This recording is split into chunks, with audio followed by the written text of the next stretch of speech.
me de me wie no me ha me hu pan bra me hu ani enfa me credit inside me credit enfa nkasa nchiro enkasa mokwa penny mu bia sa Ghana corruption die ensa wo Ghana da na me de me wie no me ha me hu pan bra me hu ani enfa me credit inside me credit enfa nkasa nchiro enkasa mokwa penny mu bia sa ombra na me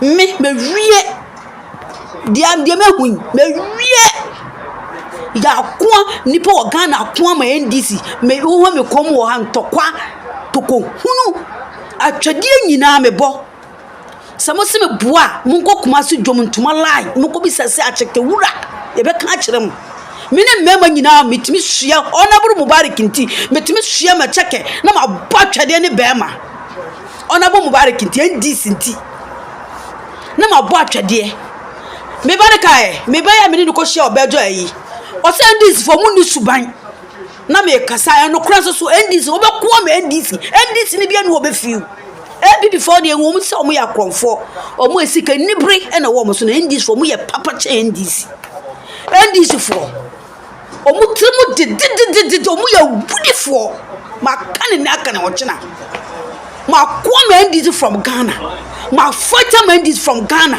me say samo boa obi o wa dajo wo Ghana ko dwom kumase dwom ntuma lai ko bisa se wo hwa acheke wura ade na me ye NDC mu onabo Mubarak nti NDC nti me ma bo atwade anka me a me gina hoi enye nyame na bo me yanka yekume me ma nyina me no mo bo atwade brabe we frafani tamo na akofo ade ba no omo sa ayetu dwomama aka Mubarak ana me so Mubarak de mo boa brani be to go ho na me suo ma cheke me ne no ntokwa frafani wo me suo no nam fom me vimo no fine ho me a cheke omo jama cheke to omo jama cheke to me suo me to ko mo mfimi ye nto ma cheke me so me fom ho because of the omo beto because ma cheke me ye ni yi omo awie ye kwa no omo wie omo ho edi chance mo obi beto aduane mo ma botwade Mubarak ti me so me gina Mubarak kro nimme Mubarak wo nimme eso me gina ha twade a me bo no onabo Mubarak ti ne bra ne nuan mo kro no mo nko sa twade omo mbo sa twade ne ma mo ya NDC echi ya ko ya wa ha ya wo platform ya ko foto from ayi obi na NDC bi kro nu obeka se ya wo se kro ma yi platform so enkwamo for Fatima ye san krofo wo mo se ye hwehwe omo ne ye obibi mo kra no kwa siafo emwa nyambe hyamuka ye credit ya sai ma mo no nyambe hyamuka kwa siafo rudifo nyakoponyi Ghana fo firi mu se kwa siafo was it team never in your bedroom and why I can't beat your Kufado Diano because it was wrong. Precisely. This whole idea say you're true Obama Obia. Deck. Nana Bushia phone in the Musa. And as a nation, we are accepting that nonsense as a norm. Exactly. What nation is this? You're true Obama Obi. All of a sudden, we want a Irate foundation. Now, why? Or more opposition who foundation die.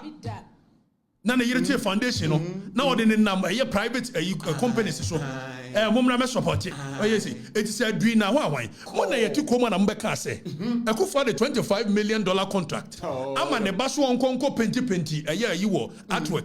Akola Iba catch them say, and you won't know a your contract here. Now your private companies na as soon as what's the one peneta? Mobile went to me for a contract in a match. But I no kurano. Me will problem with it. If so, your president bar now call private individual so we call pay sponsorship. Private individual or interest. It was the ever sponsor. Let them know. O we answer watching womunya asem say be ya ban ma against them and you want the it tell oil so best sponsor Sharaf by virtue of Sharaf being in close proximity with the president omo be yama no so how are we accepting the norm say so be papa be your president all of a sudden that person can be going around soliciting for funds from it will cost money 2 million Ghana cedi 2 million 5,000 and you are using it as a yardstick because you go for the exactly so Tisharafo nina mamemum.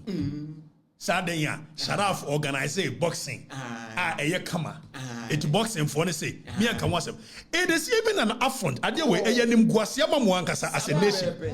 Omaya Yatimwa, your Ghana Boxing Authority, your Sports Authority, National Sports Authority, your Ministry of Sports. Also, Ghana Boxing Authority, National Sports Authority, Ministry of Sports, huge national institutions. Omuntimi organize boxing just a Sharaf and a co-organizing.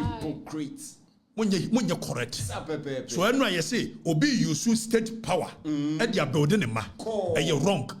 And they Obi use state power at your building a Yankee and Oko Kamina Sadiq Adams say, you organize it be 2024.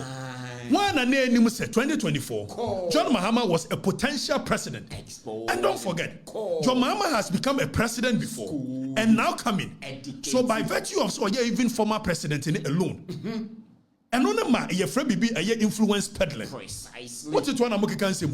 Second, Chiako can the Yankee say Sharaf for ye boxing at the end. Why are dear? There's nothing wrong. Maybe can I say why are dear? Now, so said there now no more year, you know, you'll be some of the same question.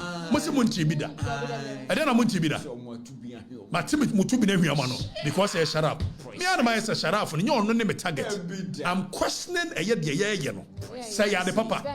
You're too dear Abama Obia. All of a sudden, the bush you fall all near Ramam winning. Young Concord video, President Mahama, chere the entire will see Bukom Arena. Young Concord. So you will realize that President Mahama, Nivision, I know your president want to say, Obama Bukom Arena, Abe sports a year, a boxing for Nina Bayajuma. Precisely. Instead, so be use state institutions, Ghana Boxing Authority, Ghana Sports Authority. Now, all their builders are there, or the Nebane lead their builders are there. And I'm saying, me question because in the bay, why are they successful? Yes, it is okay. Now, a whole sports authority, Ghana Boxing Authority, and the sports ministry, Kofi Adams, someone to me organize a year successful boxing match, and to me for Anthony Joshua Madia. And you're also one Sharaf made the ministry. Some Funubano. Me asun kwa didi. Afi omo se mentibida. Fire them. Cause a Sharaf. The Kufuado badie. Okobi a restaurant. Ni a trantro restaurant here see 6 million wawan. Moha ha money trantro. Emi ya jitum. Ya kind am say am pamene mo ya adwene. Kufuado ban mo ne na mama muom. If so yes adia. Yan konko he code of conduct no ono Jomama na nkasa ne ba. And then you Jomama video. Ah wo ka say the entry o see Bukom boxing arena nie. It's a yes